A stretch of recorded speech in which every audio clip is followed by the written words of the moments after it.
If you have a lung disease such as pulmonary fibrosis, you want to avoid smoke exposure as much as possible.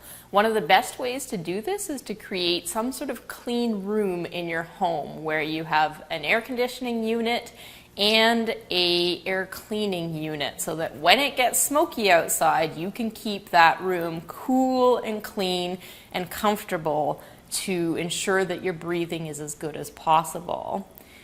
In some cases where things are really smoky outside, you might want to consider relocating to a less smoky area, but that's difficult to do because it's hard to predict where smoke is going to go.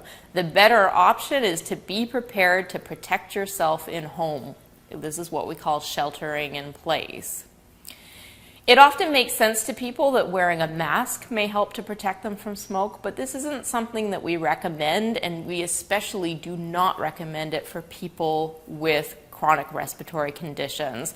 Wearing a mask can be effective if the mask is well fitted for reducing the particles that you breathe into your lungs, but it makes it harder to breathe. And we know that people who have compromised respiratory function to begin with struggle even more when they're wearing a mask. So if you're going to wear a mask for wildfire smoke, please talk to your specialists before you make that decision. It's very important that you make an informed and educated decision on this issue.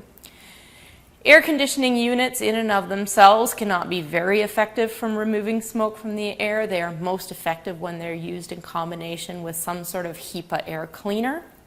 Some communities have established clean air shelters in places like libraries, shopping malls, and community centers, and these can be really helpful if you're out and about and you need some reprieve from the smoke. But if you have a respiratory condition such as pulmonary fibrosis, it is best to be able to protect yourself in your home with a clean room.